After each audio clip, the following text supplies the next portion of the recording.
Well, on that note, we should definitely go live. Make sure that they all hear our banter. Absolutely. Hello, everyone. Welcome to the Red Couch Theology Podcast. I attempted to move. For those of you who don't know, most of you probably still listen just audio version. Mm-hmm. Video, but for those who watch the video, I tried to move the table so that you could see Alex's face, and somehow he managed to find a way I don't even know what I even do. To make his face invisible still. There we go. There we go.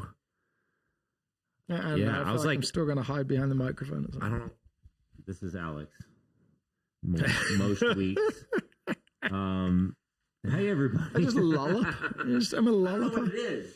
I'm a lollop. Like, I keep rotating the table. I'm like, I'm going to find a way somewhere. I'm going to find something to hide behind. You know what we probably could do? Is we probably could just bring over the boom mic and just not have to talk. Why don't we do that? I mean, the audio wouldn't be quite as good. Like right now, tell us out there. Crystal. We are buttery. Our audio is so good. Well, I like to hide behind microphones in the same way I like to hide painful emotions. I'm an Enneagram 7. I don't know. Yeah. So Alex was saying like, oh, the class was, I'm doing an emotionally healthy relationships class right now. Yeah, Wednesday nights. And you should definitely come out to talk about your emotions because it's something that everyone needs to grow in. And Alex was like, it's kind of a bummer talking about emotions. Unless you're a 7 when everything's just fine. Everything is awesome. Everything is cool when you're part of the team. I only feel joy. That's my emotional range. Yeah.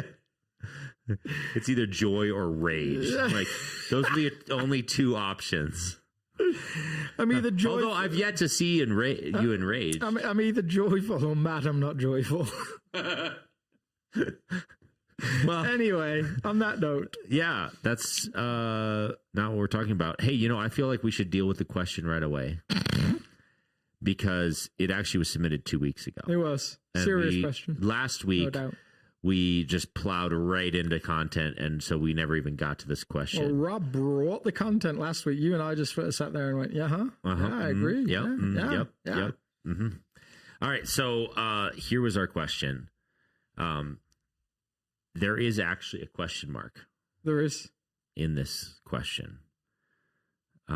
What's the difference between pickleball players and soccer players? Pickleball players get real injuries. What injuries do they get? Like a stubbed toe or something? I don't even know what that injury would be. It's like saying table tennis. Someone broke their hand in our pickleball circle. I'm playing pickleball. Yeah, in South Fellowship's pickleball circle, someone broke their hand. Well, I don't want to joke about that. That's not funny. Whoever's got a broken hand, I'm deeply sorry for the broken hand. I will say this: soccer is a lot of broken hands at South recently. It's a spate. Yeah, whatever. You remember Jacob? Yeah, Jacob Orr. He broke his hand too. My daughter broke her arm. What? Yeah, I didn't know that. Yeah, when? Like maybe 4 weeks ago. Seriously? Yeah. How did I miss this? Yeah, buckle fractures. So she only had to wear like a removable cast. So she got away with wasn't a big deal. I was like, am I that unobservant? Yeah, probably. She was walking around with a cast for at least a couple of weeks.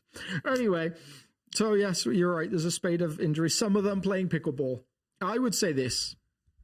Generally, soccer is pretty high up on the injury, percentage thing. It's quite a big I've deal. heard that. I've heard that it's one of the most injury prone things. What's the concussions? It's like concussions. But then I watched soccer and I realized they're all fake. That's why the percentage. They count all the fake ones. I wouldn't say that. All right. Let's put it like this.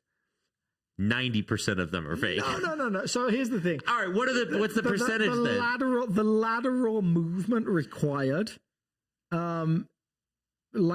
predicts for anterior cruciate ligament injuries. So you're just going to get a lot of those. You got a lot of sudden. Listen to this 7 talking like a doctor. Because you're reacting like pickleball. You just, so slow for one. You just okay, like walking through syrup. Doo-dun, doo-dun, doo-dun, there's the ball. So soccer is actually pretty high. You know what's the highest? What? when you take out things like boxing, obviously, which is, designed around injury, mixed match. It's like if you lose if you don't injure your opponent. Yeah. But when you take out sports that are like fighting-based sports, rugby, by a considerable margin, is the highest injury profile in sports. I heard that rugby was less injury prone than American football. It's a different type of injury, but like there's no helmet, concussions, all those different things. So when I used to coach soccer, we used to have to do like the injury like evaluation thing. So we had to take a course on it. And rugby is number one of at least of high school sports anyway. Which, see, that sounds intuitively right to me. What I heard when I'd heard it was that they get less injuries because they're more cautious because they're not padded. The theory was that I feel like you've not met any rugby players. Well, I'm not saying I made this proposal. Rugby players are largely prone to not think about injuries. It depends, I guess, on the position. There's some that are delicate, but some rugby players, like, there's always this joke, like, did you, like, were you not worried going into rugby that you were going to get hurt? And the answer is, of course not. I didn't go into rugby to get hurt. I went into rugby to hurt other people. But the result of that usually means that you end up hurting yourself. So I'm trying to remember what it was in terms of like statistics, but it was high.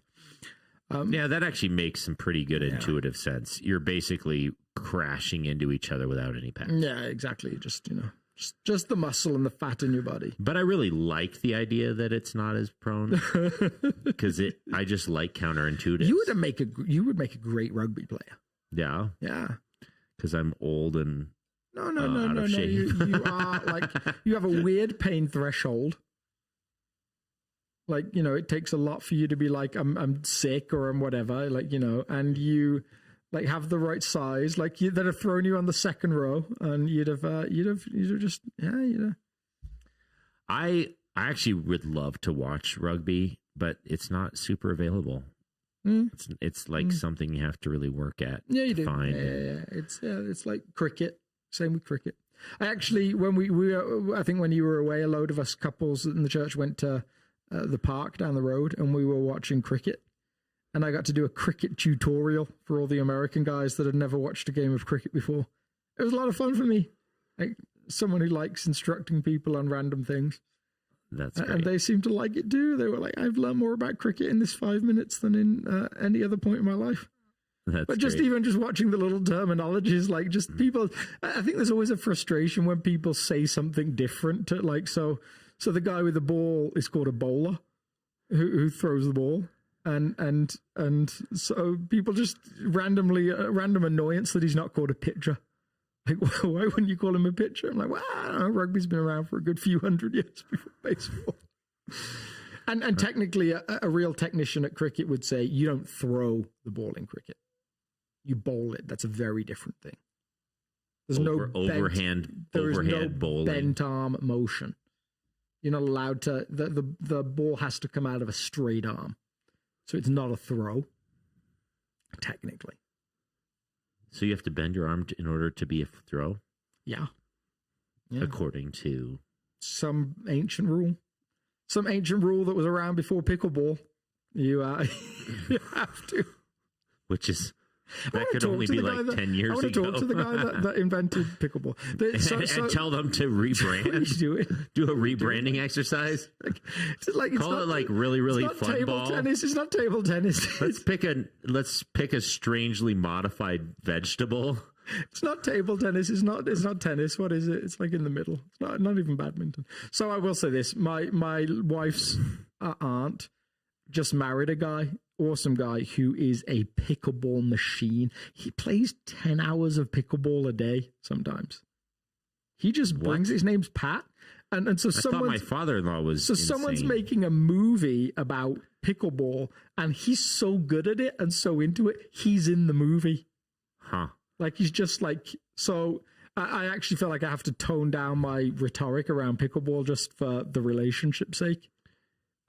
But you have not done that for the sake of the entire congregation. I don't believe they're into pickleball in the same way Pat is into pickleball. Like you would be genuinely offended if you teased it. Yeah, I actually think it's good for people to have something about their pastor that deeply annoys them. Like something like the random things like supporting the wrong team or not getting on board with their sport preferences. But I have signed up for the pickleball circle. No, you were signed up. Yeah, and I'm going when I can. I'm looking forward to it. This is a theology podcast. Matt and Kristen gave us a paddle. I'm going to take my paddle. I'm going to go play. I love it. Yeah, I love it. You know, and who knows? I am weird enough that within a couple of weeks you could hear me just going on and on about how amazing pickleball is. I think you're too stubborn for that. Even if you love it, you'll just crush that joy in your soul. No, I'm a 7. You won't talk about your feelings. I'm a 7. You'll suppress that emotion. I'm a 7. Anyway, which means you're theology. Can we delete this first 10, 15, 20 minutes? Are we 20 minutes in? Probably. 11. Okay. Actually, I think we're back to our old pace. Yeah, this is about right. You used to do about 11 to 15 minutes of nonsense. Yeah, of almost stand-up comedy if it were funny. Stand-up comedy if it were funny.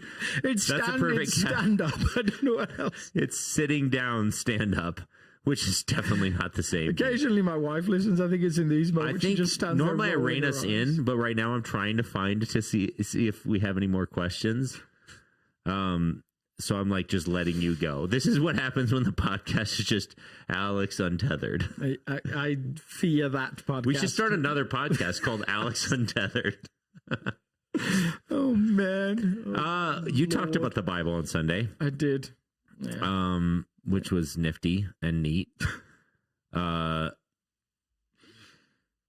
So the text that we're back in the Sermon on the Mount. Yeah. How long has it been? We it's 3 parts, but when did we actually? Right before Easter. Week before Easter. No, but like not how long has it been since we've been in there? September but 2023 we started. Second week of September. Week after Labor Day. So we did 11 weeks through to Advent. I'm actually really sad that it's coming to a close. Oh, me too. But I actually... Can we start over?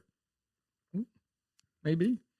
Here, if I was a literary critic, this would be, and it's weird to think about scripture in those terms for some people. So I say this like with all reverence. Like, I feel like, and I think one commentator says this, I can't remember if it's France that says this in his commentary on the book of Matthew or Pennington in his Sermon on the Mount, A Guide to Human Flourishing. It's always called something like that, isn't it? Close to A Guide to Human. No, it's Sermon on the Mount and Human Flourishing. Jonathan Pennington's book on Sermon on the Mount, anyway. I don't like to pull it up for you. He says, like, the sermon almost peters out. Like, if you hold to the editorial theory of the sermon, and again, like, depending on your background, you may be comfortable or not. What's the book? It's just And Human Flourishing. Oh, yeah. Sermon on the Mount and Human Flourishing. There you go. Great book on the Sermon on the Mount. But if you hold to the editorial view of the Sermon on the Mount, and so let me just run through that for a second. You can read the Sermon on the Mount and say, someone wrote this down as Jesus was saying it.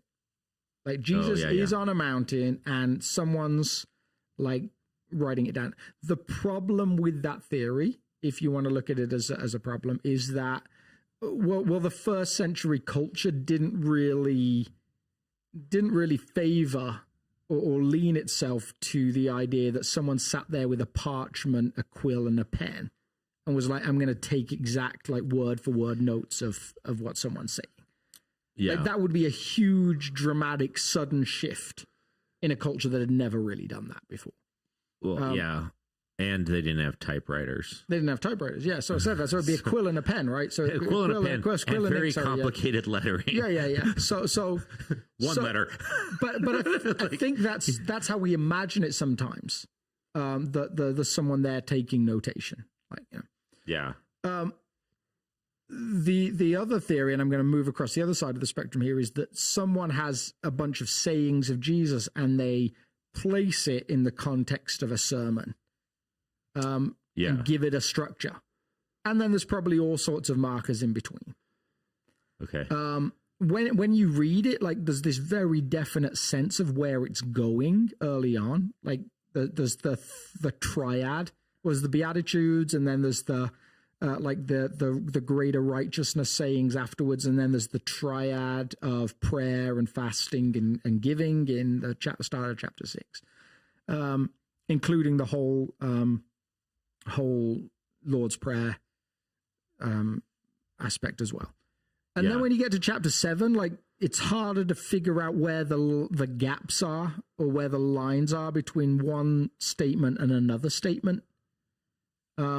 So you kind of like, you suddenly land in like this part about judging, and then next week we'll kind of go back almost to prayer a little bit.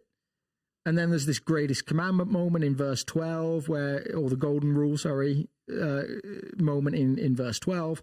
Yeah. And so it almost feels like if it's an editor, then it's like there's a few things he's like, these are too good to put in there. Too good not to put in there. They've got to go in, but they don't fit in the tight structure of the first couple of chapters. Huh. That's the most predominant theory about these last several chapters? Well, most people that write commentaries are going to vaguely hold to the idea that Matthew is doing some editorial work. Again, like for some of us in the 21st century, because of how we've been taught about the Bible, we're just super uncomfortable with that idea. Like Matthew's supposed to just be following Jesus around writing some stuff. The problem is, even in our conservative understanding of who wrote the Gospels, 2 of them for sure weren't there at the time. Yeah. So that they're always relying on an oral tradition. Yeah.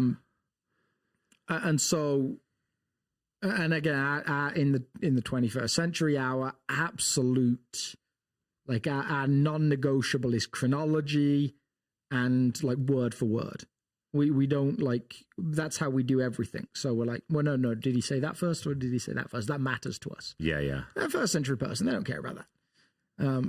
Because when you do oral, you're always going to get little tweaks and changes. That's just the nature of giving an oral address. Yeah.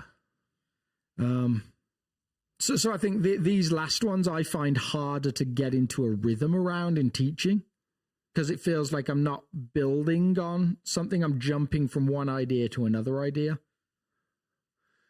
Yeah. Does that make sense? Yeah. So I like when I read the Sermon on the Mount, I feel like this last section does feel very distinct. Yeah. Right. So there's sort of almost like,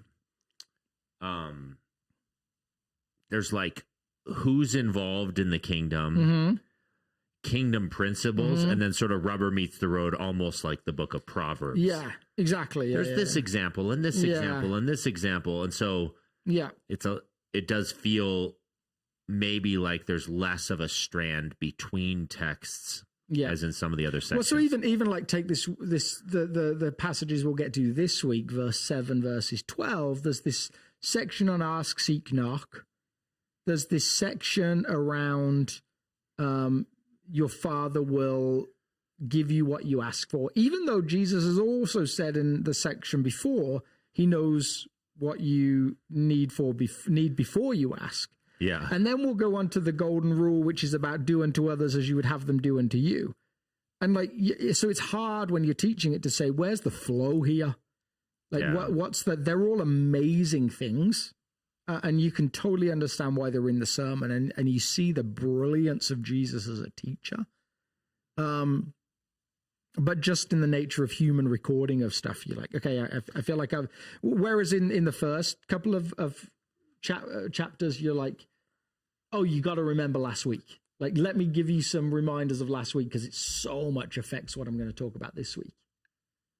Yeah, the last few, you're kind of like, oh, do I need to talk about last week at all? Yeah. It feels like we were here and then we're here and then now we'll be over here again. Yeah. And I'm okay with that. I'm just trusting Jesus knows better than I do. So you just follow the flow, right? And the God in his work has given us these scriptures that are life transforming, and you just trust his process in that, whatever it looks like. Yeah, it is. It is interesting how in God's wisdom he gave us so much genre width. Yeah.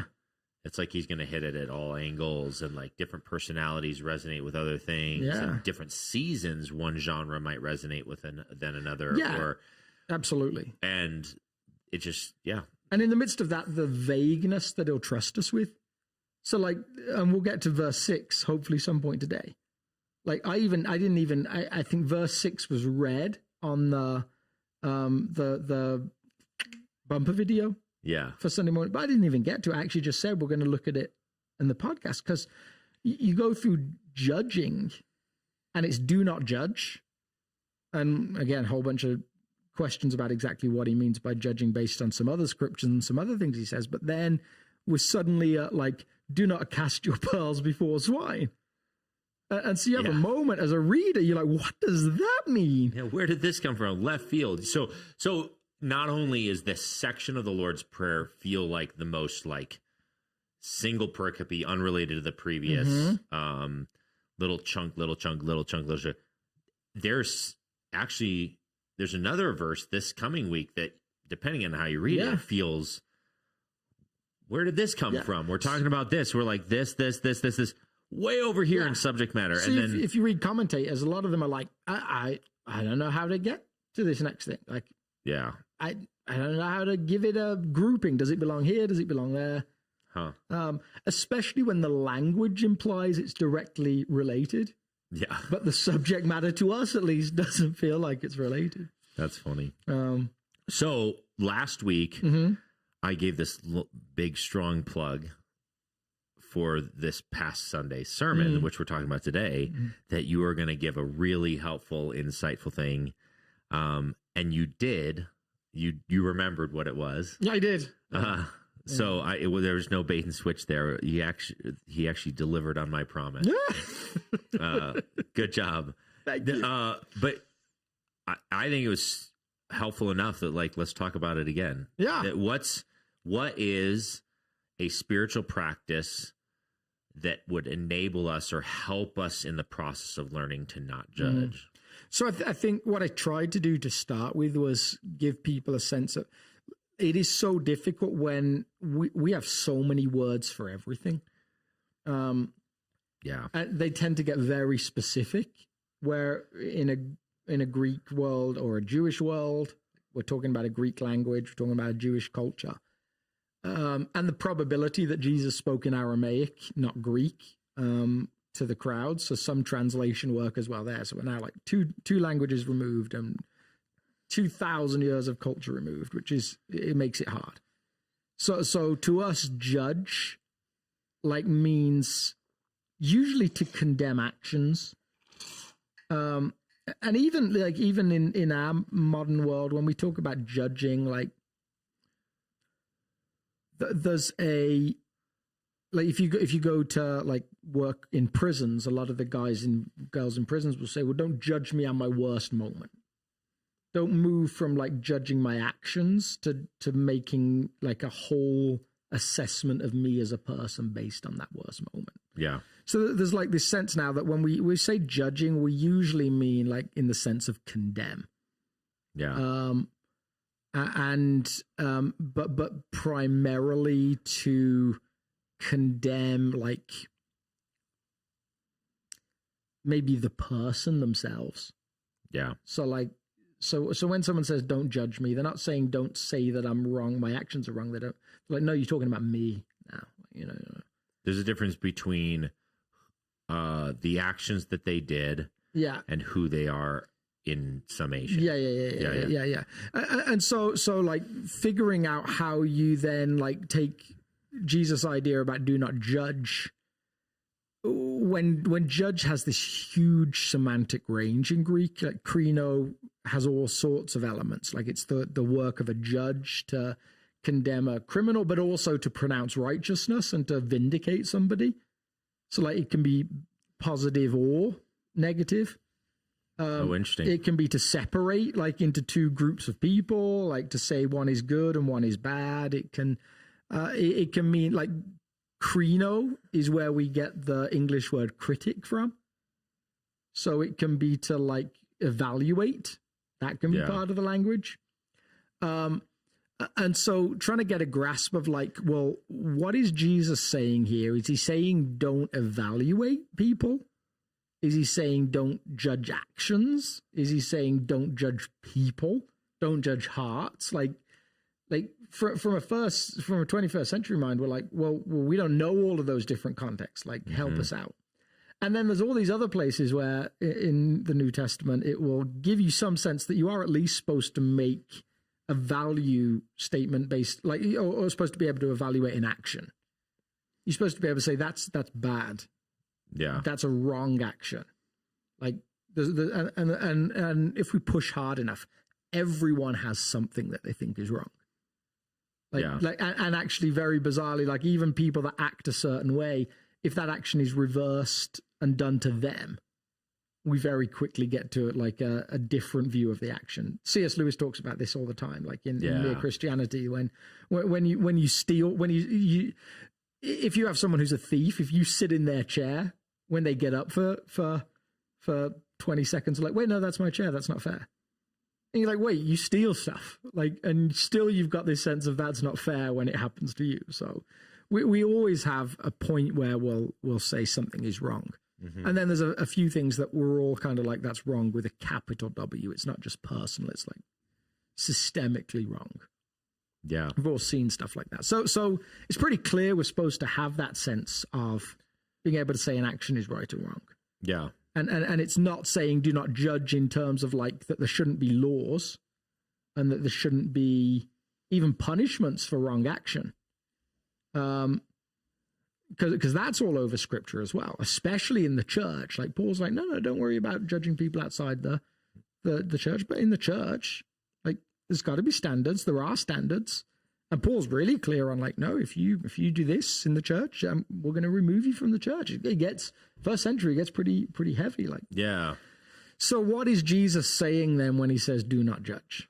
And it seems like the best reading of do not judge is not do not say an action is right or wrong, but don't assume that when you see someone acting in a way that seems wrong or right, that you actually know the heart behind it or the person behind it. So Scott McKnight says really beautifully, like, you can say this is wrong or bad, you can say this is good, but you can't say you are condemned by God, because you don't know. Like you don't have that ability to be able to do that deep dive into a person, so that only God can know. Only God knows hearts. Yeah. So we, on a human level in the 21st century, we are brilliant at taking, like in the prison context, one action and saying, I know everything about that person's heart based on that in a negative level. Yeah. And we're also brilliant at seeing one good thing. And saying, oh man, that person must be amazing. Yeah. Like sometimes just because they're good looking. Yeah. Like looks deceive us. Like we see someone who looks a certain way, we're like, oh man, they're amazing. And we don't know that. Yeah. Or you hear a rumor about them doing one good act. Absolutely. And you're like, that must be what they do all the time. There was actually a brilliant quote that I nearly read from a comedian just talking about some of that, like, external thing. It's a comedian called Ali Wong. Let me see if I can pull this back up, because I skipped over it because I didn't feel I had time, and I felt like it would be a bit of a distraction maybe. But she says this, and she actually says it on stage when she's pregnant, which is hilarious. She says, I can already see there's this crazy double standard in our society of how it takes so little to be considered a great dad and takes so little to be considered a really crappy mom. People praise my husband for coming to all my doctor's appointments with me and say stuff like, I can't believe he comes to all those doctor's appointments. He's so supportive. Well, guess who else has to go to those doctor's appointments? Me. I'm the star of the show. But he's the hero for playing Candy Crush while I get my blood drawn. And it's like, it's so true. Like you see these like, and you feel it as a dad walking around. Like I walk around with my 4 kids and people will come up to me. They're like, oh man, you are just killing it. Like, yeah, you're a star. And like my wife goes out with the 4 kids and they're like, oh, rowdy kids. Like she can't even control them. Like, you know, she had all those kids. Like it's just a different world. So we depending on our predilection, the double standard. Yeah, we make observations of people. We say something about them based on very little evidence. Yeah.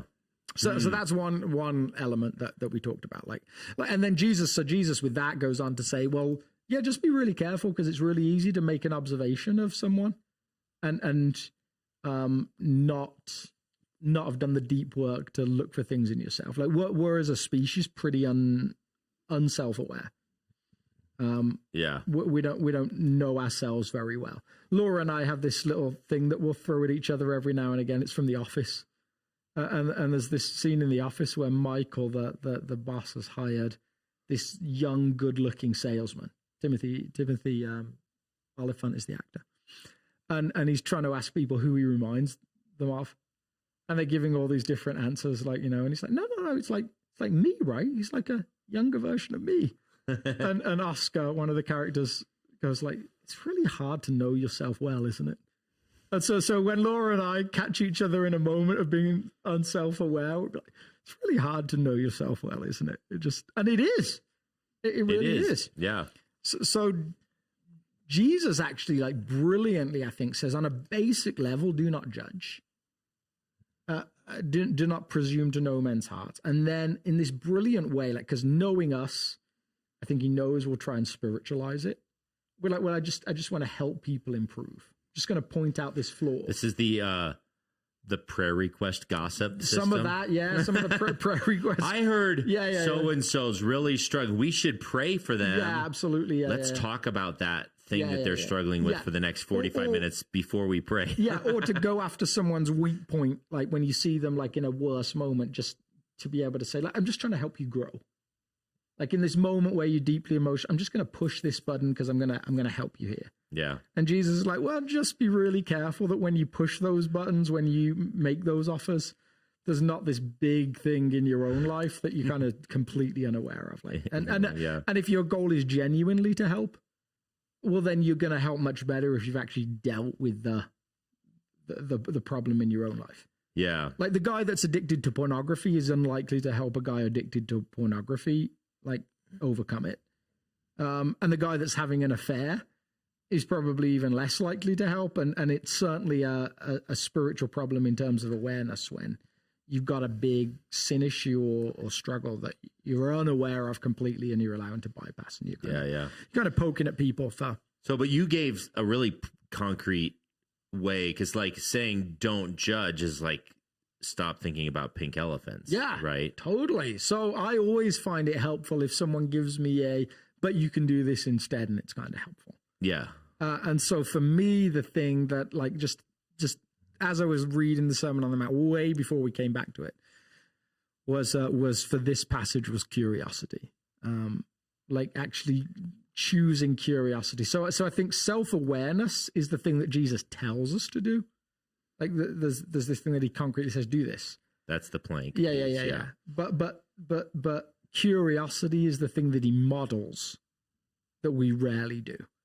Like for Jesus to be Jesus, like and I think I was just getting coffee with a guy that comes to the church, Dave Rickman, and we were talking about like one of the things we feel people sometimes maybe miss about Jesus is in his humanity. He's doing the things he does in the same way we would do them. Like he's not he's not playing with some like special deck of cards that enables him to do stuff that we can't do.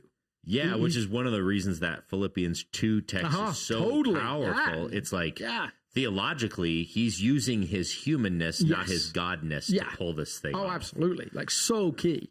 So that's where all his prayerfulness comes in. He is relying on the Spirit to be able to do godlike things, not on his godlikeness, which is laid down. Yeah. Philippians 2. So in his in tuneness with the Holy Spirit and with his Father in this beautiful triad, we're told he knows men's hearts. He doesn't need anyone to tell him anything. John specifically says that he did not need anyone to tell him anything about people. He knew men's hearts. Like he was like very in tune with what was going on deep down in people. And yet, the thing he models is curiosity. Like, he asks way more questions than he's can you make the case that the reason he knew men's hearts was because he was so curious? Oh, potentially, yeah, absolutely, yeah. I think that. I think along the same lines of what you just said, him leveraging his human side more than his God side in his ministry and life, would say that's what's actually going on. Is he lived a life. He's intimately familiar with the well-worn path of the human condition because he's observed and asked questions and observed and he's seen it over and over and over again. And so then when he sees someone behaving a certain way, he's like, this is probably what's going on. Yeah, and it seems like sometimes he wants them to say something for themselves. Yeah. Or to make a choice. Now, there's other times where, like, fascinatingly, he doesn't ask the question, and you know, because Jesus will always throw us for a loop. I love the story. I think it's in Mark 2 with the paraplegic that is, or the quadriplegic that's brought in by his friends, and he looks at him. He says, "Your sins are forgiven," and we're all like, "Wait, what?" I don't think that's what he came for. I don't think that's what they brought him for. I think they brought him for something else.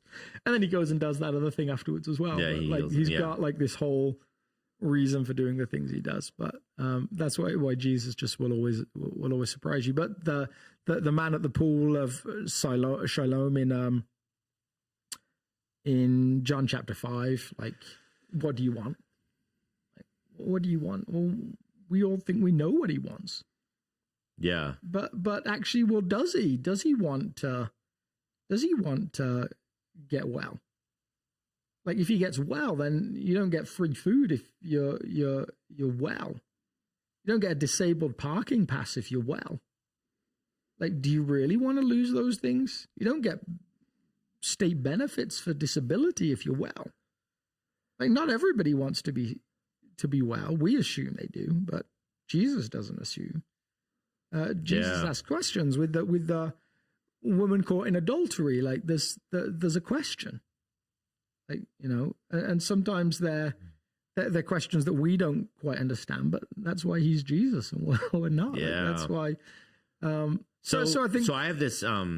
Occasionally, I'll come up with a definition of something, my own definition of a word or an idea or a concept, and you know.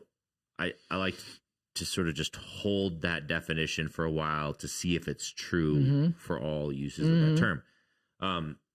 So one of the ones that I have is for wisdom. And I don't think it plays out universally, but I think it's still an interesting take on wisdom. I think that the core or the majority of wisdom is simply understanding the human condition and thereby knowing how to interact with people.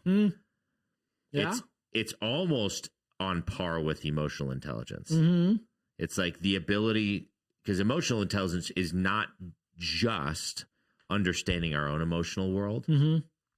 It also includes understanding and being able to intuit other people's emotional worlds. Just knowing that I'm angry and I'm angry because of this is only half of emotional intelligence. You have to then be able to say, well, how do I counterbalance that? What do I do that? Or when you see someone else flare up in anger, rather than saying they are a jerk, instead, wisdom or emotional intelligence would say, what's going on behind that thing?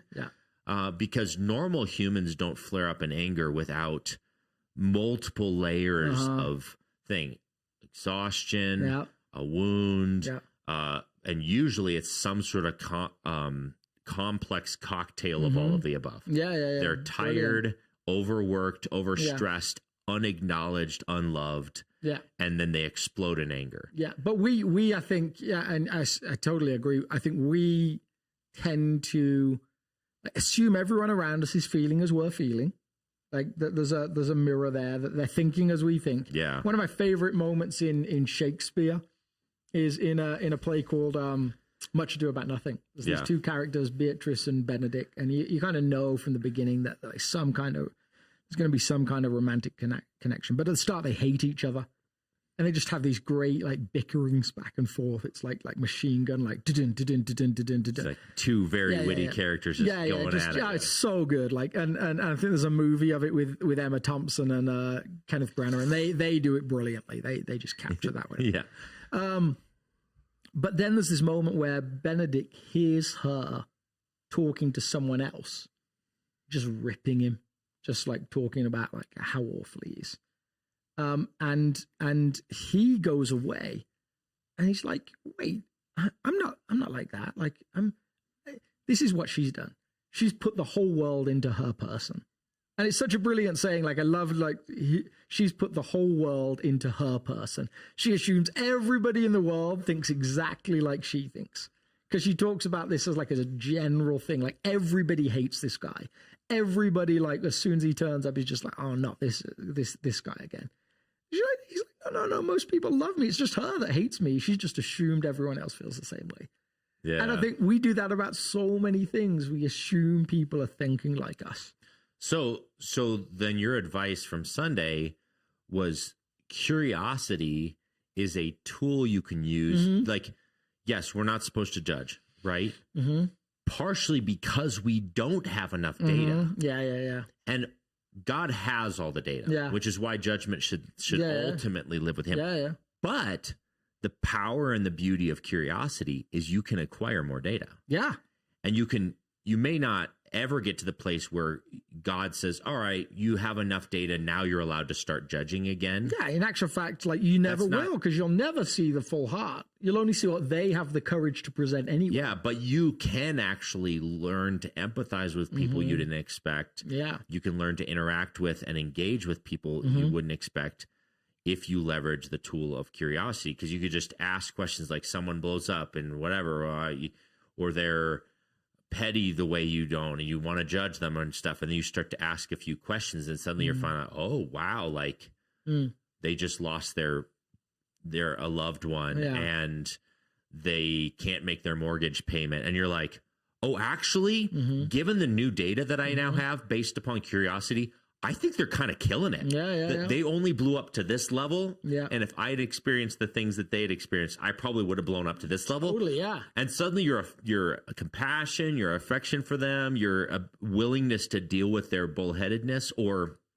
I had an acquaintance for a while where he interacted with a lot of folks that I knew, and I had a few people come to me and be like, oh my goodness, this guy is so hard to deal with.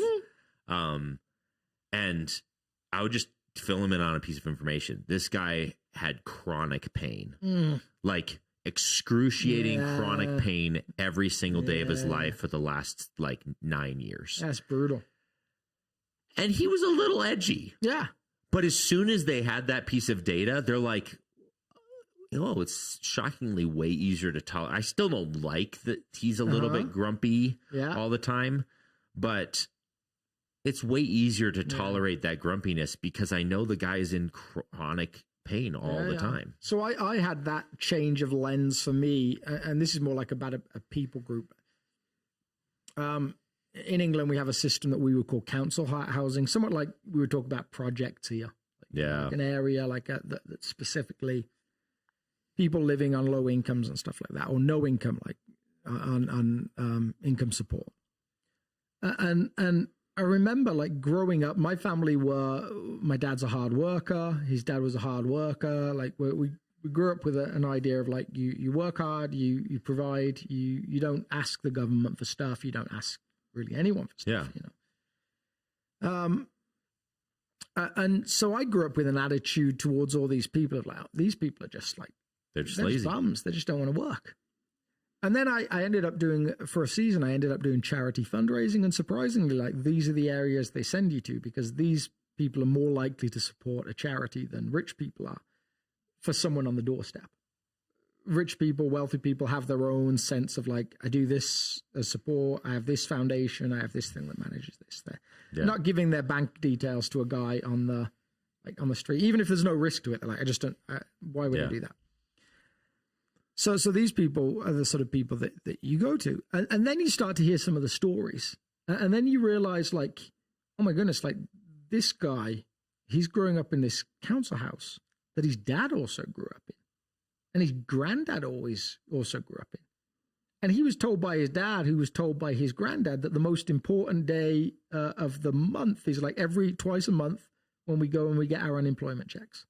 Because that's just how life works. Like, you know, there's no good jobs for people like you and I. Like that, after 2 generations, to break that cycle is some serious work. It's not like, to me, it just looks like a decision, go get a job. But I've been told all my life, go get a job. These guys have been told all their lives, don't go and get a job. Like it's a different world, and our hereditary, our background, it changes that. Yeah, and now we're finding out from neuroscience and stuff that there's this generational. There's some unknown, very curious generational stuff that even works its way into some of your neural makeup, where you're more inclined, maybe neurologically, to think like your previous generations, just because it passes on all sorts of things. Malcolm Gladwell, the writer, does a brilliant thing on parables or proverbs that societies tell themselves, and he takes like a certain group of people in a wide area of China. I think it's maybe southwest China, and they have a proverb that says, He who rises before sunrise 350 days a year will not fail to make his family rich. Yeah. So then you think about a cultural identity of like, oh, these people are hard workers. You can see where it comes from. Yeah. And then he goes to a tribe in Africa, and they pick some kind of vegetable or something that grows. It's literally on the ground. Mm-hmm. And they have a proverb that says, if God had intended us to work, he wouldn't have given us whatever this thing is. Yeah. Like those things speak to you. They tell you something. Like you're not. So for us to go around saying like, oh no, we know why someone does something, like that's not real. So curiosity feels like we're modeling Jesus, who asks some of the best questions. Yeah. Way more than he is asked. And like of the 100 or so he's asked, he answers 7 directly, like, which I just love about Jesus. It's just like, that's awesome. Let me answer your question with a question. That's awesome. Good politician. No, no, he was a horrible politician. Yeah. Very unwise. Yeah. So we did actually get one more question, and I don't know why it didn't show up in my little list, but it was basically just a reminder that Alex promised that he was going to deal with verse 6. Yeah. And you then promised again in the message, and you promised at the beginning of the podcast, and now we only have about 12 minutes left. Which is fine, because I reason I put it in the your podcast answer so is, that you I don't know. could answer it. Whoa. Yeah. You should have at least let me study. I did. I said it in the sermon. You've had 4 days. Okay. All right. So this text means... do not give dogs what is sacred. Let's see if text.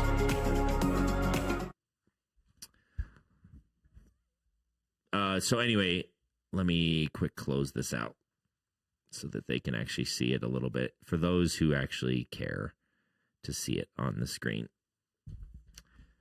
Do not give dogs what is sacred. Do not throw your pearls to pigs. If you do, they may trample them under their feet and turn and tear you to pieces.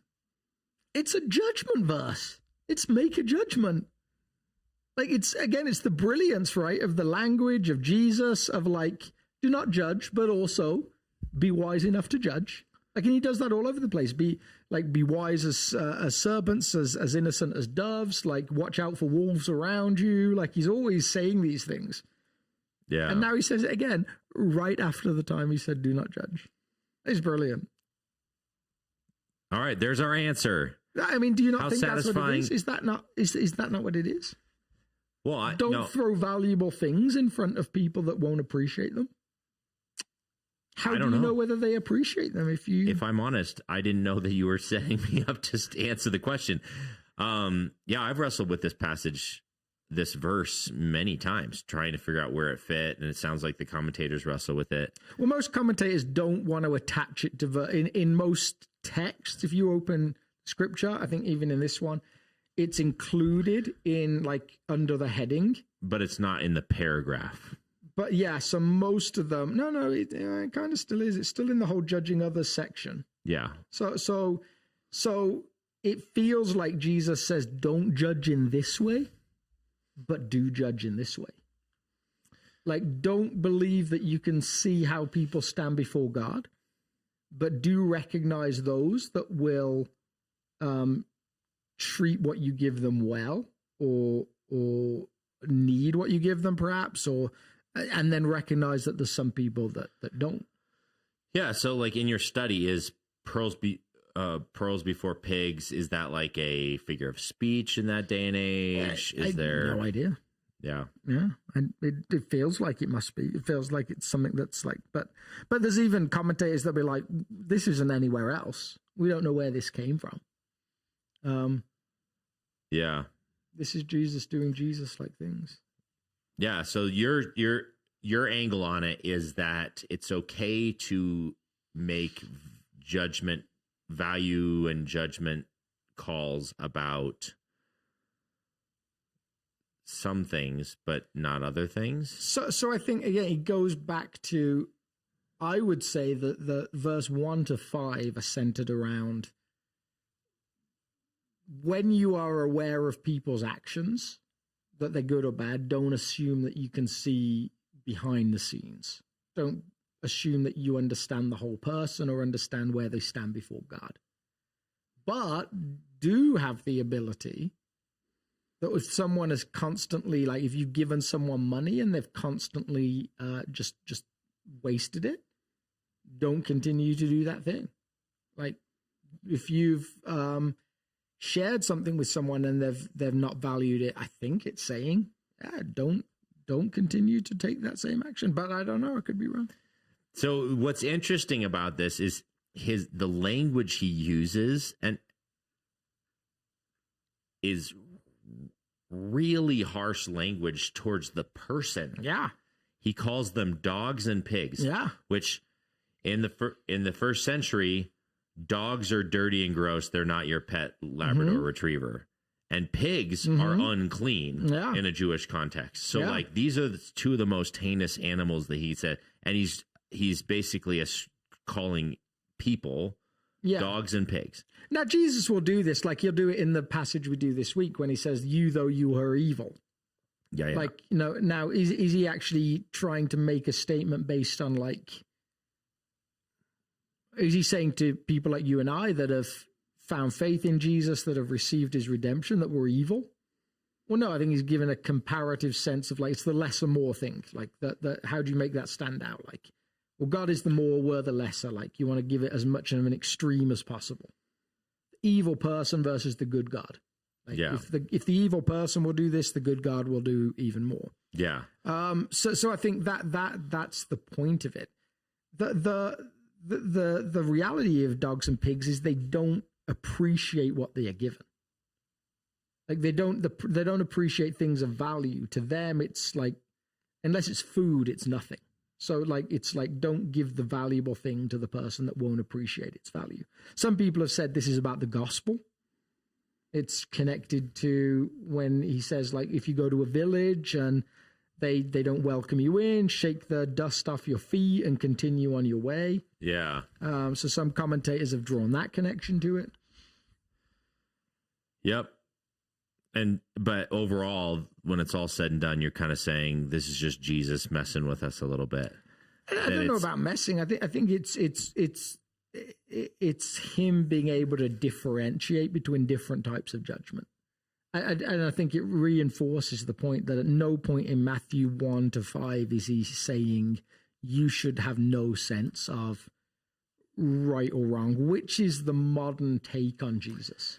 Yeah, like largely because of this text. Like, in your introduction, your message, you spent some time talking about that sort of the zeitgeist of our culture and our modern world is that you do you. Yeah.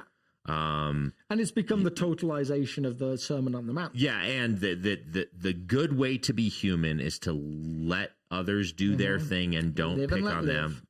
And then I get to do whatever the heck I want to do. Yeah. and you don't get to judge me. Yeah. And actually having an opinion about you that's different than your opinion of you is inherently wrong. Yeah.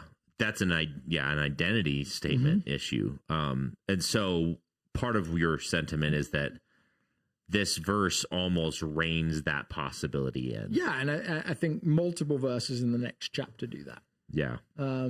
So I think there's clearly some judgment of people here based on their actions, perhaps repeated actions, that says, well, no, you have to be wise. Now, of course, like our temptation is to take something Jesus says and use it to say we don't have to do the thing that he has already said. Yeah, Which is also not helpful. Like, so if you read this and say, see, like, I'm just supposed to be judgmental, like, you know. So when it's all said and done, the combination of all of this passage, both 1 through 5 and verse 6, is if you were to try and combine them all together, you find this tightrope walk. Yeah. Of, in our dealings with other people, tread with caution, with wisdom, with prayerfulness, with whatever you need, whatever it is that allows you to both not judge and not cast your pearls before pigs. Yeah. That sounds hard and very confusing. And if we want it to be super easy, that's not the text that we were given. Instead, he says, no, this is almost like a tightrope walk between these two different kinds of judgment. But you can see why some commentators, especially more academic commentators, want to say, see, look, this is just like hodgepodge now. It's like Matthew's got a bunch of things that he's heard that he wants to get into the end of the Sermon on the Mount because they feel like they belong there. And so like they're forced in. So France in his commentary will say, I'm going to separate verse 6 completely from verse 1 through 5. Like, to me, it just doesn't connect at all. Yeah. Which I'm a huge fan of a lot of the academics, but that side of the academia, it drives me nuts. Totally. So it feels like what I want to do is say, I don't see the absolute correlation. I'm going to trust that in his inspiration, the right passages are in the right places. And this is supposed to, on some level, take what I've read in verse 5 and not qualify it to the point that I say, oh, verse 1 through 5 doesn't matter, but to say, like, there's definitely a tension to be managed here. This is complicated. Yeah, that's a good way of putting it. So a tension to be managed, rather than like a rule, a hard, fast, black and white rule that we follow. Instead, we got to do this a little bit more complexly. But I think what this has done beautifully is it's provided commentators with that insight where they've been able to say, let's go and look at what judging means in a first century context, because clearly he's not just saying don't have any sense of whether someone can be trusted, whether someone can be. It's got to be saying more than that. Yeah. So it makes us wrestle with the tension to get to the bottom of what Jesus is saying. Yeah, which he does so often. He's not, No. Again, even just like his general principle of not answering a whole lot of questions. Yeah. He's not as interested in simple answers to complex questions as he is in challenging us to think deeply, to think it like in the way of the kingdom and all this stuff. And one of these seemingly conflicting sections of scripture, what has it done? It's forced us to have this long conversation about it. And so this is like maybe my final encouragement is, I think we have a tendency when something's hard to say, oh, I don't understand that. I'm just going to bypass it.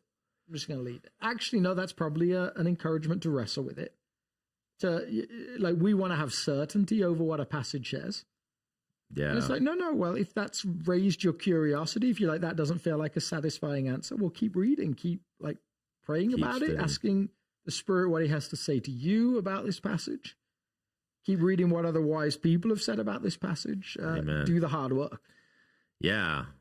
Don't take my word for it. I think that's a brilliant piece of advice in dealing with the scriptures, because I found, at least in my own life, usually the texts that are most infuriating or confusing, if I don't just bypass them and move on, usually those are the ones that have the most fruit in my life. Totally.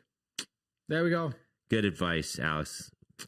Big fan. All right, so this coming week, We're continuing the Sermon on the Mount series. We have another fun text that's got some other unique, interesting some challenges too with it. So thank you all for tuning in. Like, subscribe, all the things on the YouTube platform, on the podcast. One thing that really helps us out is if you give us a review. The algorithms play nicely to that. But in the world of AI, who knows what's going on? Who knows what's happening anymore? Anyway. All right, now I'm going to find our button. Thank you all for tuning in and meander.